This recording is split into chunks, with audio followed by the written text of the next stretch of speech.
Lines of peaceful homes, a few factory buildings near Birmingham's edge. To anyone driving past, everything seemed normal. These locations gave no sign of what lay hidden below, or who really controlled them. Behind these structures existed a system made from secrets, a fortune reaching into millions, spread across neighborhoods that appeared free from illegal activity. Every location connected by one thing: cash, that nobody could follow back. For many years it expanded quietly, until one moment when everything collapsed. This tells the tale of a Pakistani group who changed illegal drug profits into a property collection worth £17 million, and how everything came falling apart. This wasn't simply a few homes. It represented a system valued at £17 million, covering 59 locations and reaching all the way to Bangor, a coastal community in Northern Ireland. Each location was registered with care. Through relatives and reliable partners, the group bought these locations, which included 34 houses for students in Selly Oak, multiple factory spaces, and also a community gym called Rampage Fitness. In certain neighborhoods, they purchased complete streets, buying 5 or 6 homes on individual blocks. 3 locations were also found in Bangor, Northern Ireland, where the system cleaned money through various businesses, including a food establishment linked to Khan's family members. None of these locations carried the gang's identity, a plan created to survive any official examination. For many years, nobody questioned anything. People living there paid monthly fees. The gym ran normally, and the locations kept increasing. What remained concealed, though, was that every building block and loan payment originated from profits made through heroin brought into the UK. The National Crime Agency later discovered how this collection was slowly put together over almost 10 years, bit by bit, as the group cleaned its money into buildings and land. What appeared like normal student rentals and regular homes were actually the base of one of the most profitable cleaning operations in the Midlands. But the structure of this collection wouldn't last forever. Eventually, officials started examining small details, and what they discovered showed a much darker operation behind the ownership papers and keys.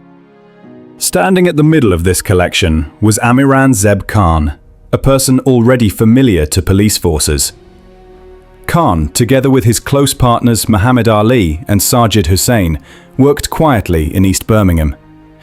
They weren't the kind to display money or attract notice. Rather, they created relationships to suppliers in Pakistan, to reliable middle contacts, and to systems that could transport both illegal substances and cash without creating clear tracks. The gang's foundation existed in the heroin business. We will discuss this more later in this video. One element is notable about their work. They functioned like business owners, with transport systems, false businesses, documentation, and also international contacts, organized like a corporation. But under the appearance, the money moved heavily and unlawfully. When heroin was prepared and divided for street sales, it changed every kilogram into hundreds of thousands of pounds. The team required a method to clean this money, to change illegal cash into possessions that couldn't be taken easily, and property became their selected protection. It gave them stability, a method to put criminal earnings into something that appeared legal and could keep generating income through monthly payments. As their money increased, the gang grew their inner group. People like Muhammad Ashaf Khan managed transport, while Rajesh Patel gave the documentation that made deliveries seem legitimate. Others, including Omar Issa and Iran Arif, worked on location, moving and accepting items without ever handling the bigger financial network. By 2014, this Pakistani-directed system was firmly established, with multiple levels of security protecting its bosses. But their trust would quickly be challenged when one of their largest deliveries attracted the careful attention of officials. The gang's money was created from heroin, but their wealth didn't show up suddenly. Well before the 2014 deliveries, they were already transferring drug profits through a complex system of cleaning plans going back multiple years. Alamzeb Khan's system, connected to both heroin and cocaine movement, was transferring millions between 2010 and 2013. Operations like the Taj Tandooi restaurant in Bangor, controlled by Khan's family members, worked as cash channels, with hundreds of thousands placed in accounts that had no legal reason. These early earnings were directed into property. By 2011, as we have already discussed, the gang had started purchasing student homes and factory spaces under other people's names, creating the base of what would grow into a £17 million collection. Their approach was basic yet effective. Large amounts moved through carefully planned supply routes from Pakistan to the UK. By 2014, the operation had grown even more advanced. The team arranged 2 container deliveries, both starting from Lahore, travelling through Karachi and reaching London Gateway Port. Each container held factory equipment, heavy metal cutting machines, selected because they were hard to check without special tools. Concealed inside the equipment were compressed bundles of heroin. In February 2014, the first container passed through without detection. Concealed within its load of heavy metal cutting machines, the heroin was hidden so effectively that even experienced officers could have overlooked it without information. When prepared and sold, this delivery alone could have generated millions on the streets. But the gang wasn't happy. They acted fast to organize a second delivery, bigger and more daring, thinking their approaches were perfect. The collapse of the £17 million collection started quietly, years before the first shipping container was properly received.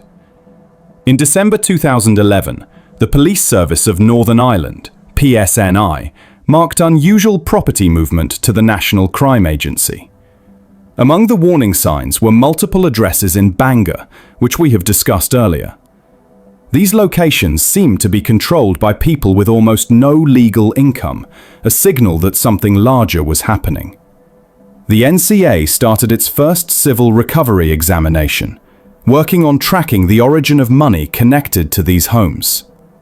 It didn't require long for officials to see links to Birmingham, especially to East Birmingham, where a collection of locations had been bought under the identities of relatives and partners of Aurangzeb kin.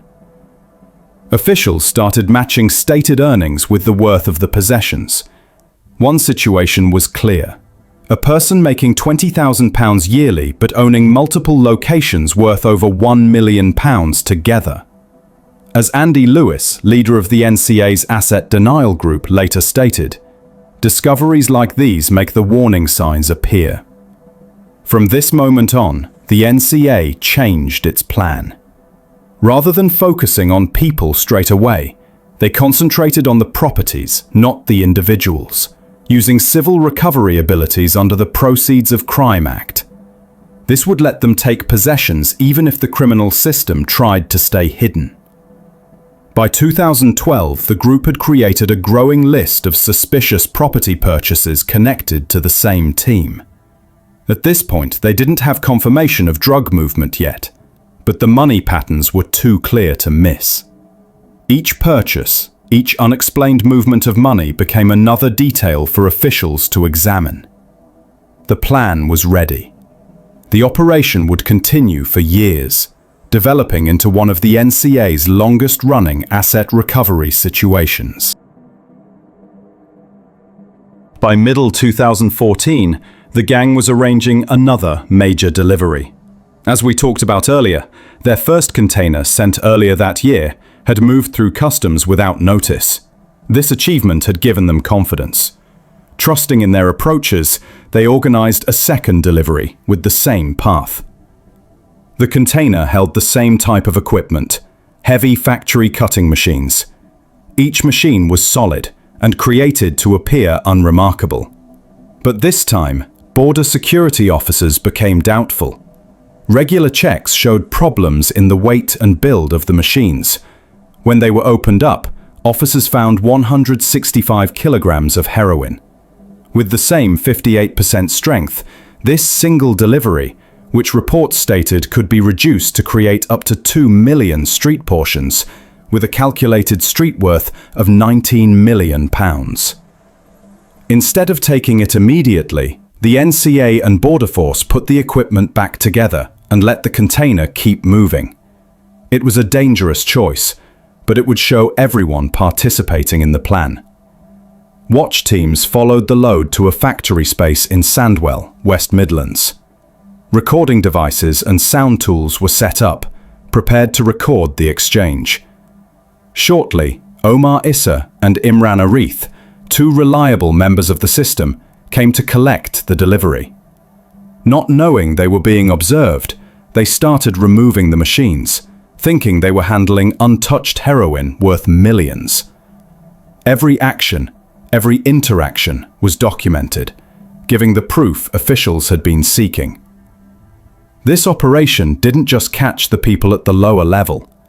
It was the connection that would expose the complete organization. The second delivery was the important moment the NCAA had been seeking. With the proof from the Sandwell operation, the agency could now connect the drug operation to the people behind the £17 million property collection. While much of the basic work on the suspicious property system had already been found in earlier examinations, this operation gave officials the missing part: confirmation that the money movement was straight connected to heroin movement. Expanding on what we've already discussed, the taking of 165 kilograms of heroin and the watch recordings of Omar Issa and Imran Arif removing the machines. The NCA increased its operation. They started a parallel criminal examination, working together with Border Force and West Midlands Police. Every location linked to the gang was studied carefully. But now the attention moved to finding how earnings from drug sales were going into the property market. Civil recovery examinations, which had begun in 2011, now worked together with criminal investigations. Officers carefully looked at bank records, property ownership papers, and business documents, matching these to stated earnings. As we've said before, the differences were huge. Individuals on small wages were connected to locations worth millions. The NCA also looked more carefully into shell businesses and front operations used by the gang. One case was the Taj Tandoori restaurant in Bangor, connected to Khan's relatives, which officials claimed was used to clean major amounts before the money was directed into Birmingham property transactions. Secret watch continued during 2015 and 2016. Phone logs, delivery papers, and money paths all directed back to Aurangzeb Khan as the main leader, with Muhammad Ali and Sajid Hussain working as his nearest partners. The collection of helpers, Ashaf Khan, Rajesh Patel, Issa, Arif, and Zulfikar Munsaf, each performed their role from transport to documentation. By early 2017, capture orders were arranged, and the operation changed from information collection to breaking apart the complete organization. In planned actions across Birmingham and the West Midlands, NCA groups and local police moved on the system. Khan was captured at his Cobb Road location. Ali was taken from his residence on Wincliffe Road, while Hussain was collected at Fieldhouse Road in Yardley. At the same time, Issa Arif, Ashaf Khan, Rajesh Patel, and Zulfikar Munsaf were also held. The captures created major reactions through Birmingham. Not only had the gang been in charge of bringing in heroin worth tens of millions, but they had also placed themselves deeply into the local property market. During questioning sessions, officials showed the gang with powerful proof: the heroin taking, watch recordings, delivery papers, and property documents.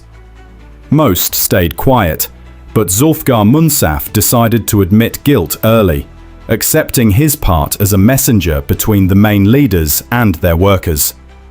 The others got ready to go to trial. By middle 2017, the gang faced charges with plan to bring heroin and money cleaning, creating the situation for one of Birmingham's most major organised crime trials. In July 2017 at Birmingham Crown Court, the situation against Amiran Zeb Khan and his partners reached its peak.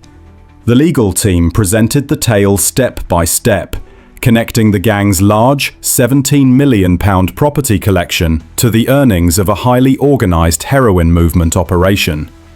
Jury members were presented all the proof from the container operation, documented watch recordings, and complete money documents showing how the earnings were cleaned into buildings and land across Birmingham and Northern Ireland. Their point was obvious. This was not a loose group of drug sellers, but a planned system, organised like a business.